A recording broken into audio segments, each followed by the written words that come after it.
धरोहर मां भारती को सौंपी थी, उसका हिस्सा बनना और आप सभी के बीच में आना और आप सबसे जुड़ना, ये मेरे लिए भी प्रेरक है और आनंददायक भी है। अपने देश को महान बनाने के लिए हमें वेदों की ओर लौटना होगा। वेदों की ओर लौटने से महर्षि दयानंद के उद्घोष को अपने जीवन का ध्येय बनाना होगा, उसी दिशा में हमको आगे बढ़ना होगा। तब जाकर हम पुनः वही विश्वगुरु का स्थान, उसी स्थान पर आरूढ़ हो पाएंगे जिसके बारे में हमारे ऋषियों ने, मुनियों ने हमेशा कल्पना की। आज हमारे प्रधानमंत्री आदरणीय मोदी जी के नेतृत्व में भी लगातार हम उस दिशा में आगे बढ़ रहे हैं। यह बड़ी विडंबना है कि वेद आज भी आम लोगों की पहुंच से दूर है।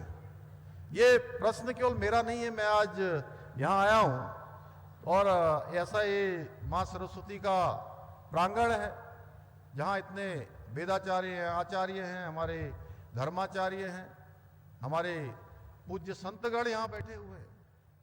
तो ये इस प्रकार के कार्यक्रमों के द्वारा ही वेदों में जो निहित ज्ञान है उसको जन जन तक पहुंचाने का जो मार्ग है वो प्रशस्त किया जा सकता है।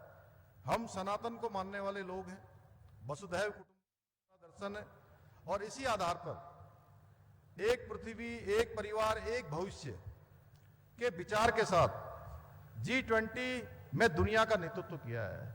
आप सब लोगों ने देखा हमारे आदरणीय प्रधानमंत्री मोदी जी के नेतृत्व में जिस प्रकार से G20 का सफल आयोजन देश के अंदर हुआ, जिसमें 112 आउटकम आए, दिल्ली का रेजुलेशन पास हुआ, अपने आप में अभूतपूर्व था और पूरी दुनिया ने भारत की संस्कृति को, भारत के सामर्थ्य को नजदीक से देखा और पूरी दुनिया के अंदर जो आए हुए डेलीगेट्स थे वो भारत के ब्रांड एम्बेसडर बनकर भारत से वापस अपने देशों को गए हैं। भाइयों बहनों, हमारे प्रधानमंत्री आदरणीय मोदी जी ने वर्ष 2022 में स्वतंत्रता दिवस पर लाल किले की प्राचीर से पंच प्रण का मंत्र दिया था। उसमें से एक प्रण है कि हमें हमारी विरासत पर भी गर्व होना चाहिए। आदरणीय प्रधानमंत्री जी के नेतृत्व में आज अभूतपूर्व रूप से भारत का सांस्कृतिक उत्थान हो रहा है। हमारे जितने धार्मिक स्थान हैं उनका नवनिर्माण हो रहा है, उनका पुनर्निर्माण हो रहा है और आम लोगों में अपनी प्राचीन विरासत के प्रति एक गौरव का भाव भी आज उत्पन्न हो रहा है। आदरणीय प्रधानमंत्री जी ने एक भारत श्रेष्ठ भारत के स्वप्न को साकार करने हेतु उत्तराखंड की हमारी डबल इंजन की सरकार निरंतरता से काम कर रही है। जितना भी समय हमको मिला है, एक पल एक क्षण रुके बिना लगातार ये प्रयास है कि हम तेजी से उत्तराखंड को आगे ले जाएं, आप सबके सहयोग से। जैसा आप सब जानते हैं, बहुत सारे कार्य और महत्वपूर्ण और कठोर निर्णय हमने पिछले सालों में लिए हैं। जो आज से पहले, उत्तराखंड स्थापना से पहले जो निर्णय कभी नहीं लिए गए थे, उन निर्णयों को भी हमने लेने का प्रयास किया है, लेने का प्रयत्न किया है। हम उस दिशा में आगे बढ़े हैं।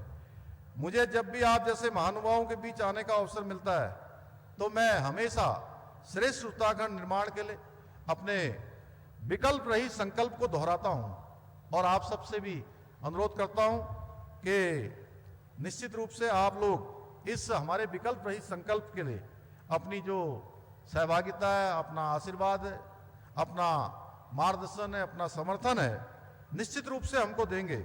आगामी समय में उत्तराखंड देश का सबसे समृद्धशाली और सशक्त राज्य बने, इस भावना के साथ मिलकर हम सभी को काम करने की आवश्यकता है। मुझे पूरा विश्वास है कि आप सभी हमारी सरकार के इस संकल्प के पूर्ति के लिए निश्चित रूप से अपना सहयोग प्रदान करेंगे। हमारे पूज्य संतगण अपना आशीर्वाद देंगे, हमारे विद्यार्थीगण कदम से कदम मिलाकर आगे चलने का काम करेंगे। मैं एक बार फिर से, क्योंकि हम सब लोग महामहिम आदरणीय उपराष्ट्रपति जी को सुनने के लिए यहाँ पर आए हैं, मैं फिर से देवभूमि उत्तराखंड आने पर आपका बहुत स्वागत करता हूँ, अभिनंदन करता हूँ और अपनी बात को समाप्त करता हूँ। बहुत बहुत धन्यवाद।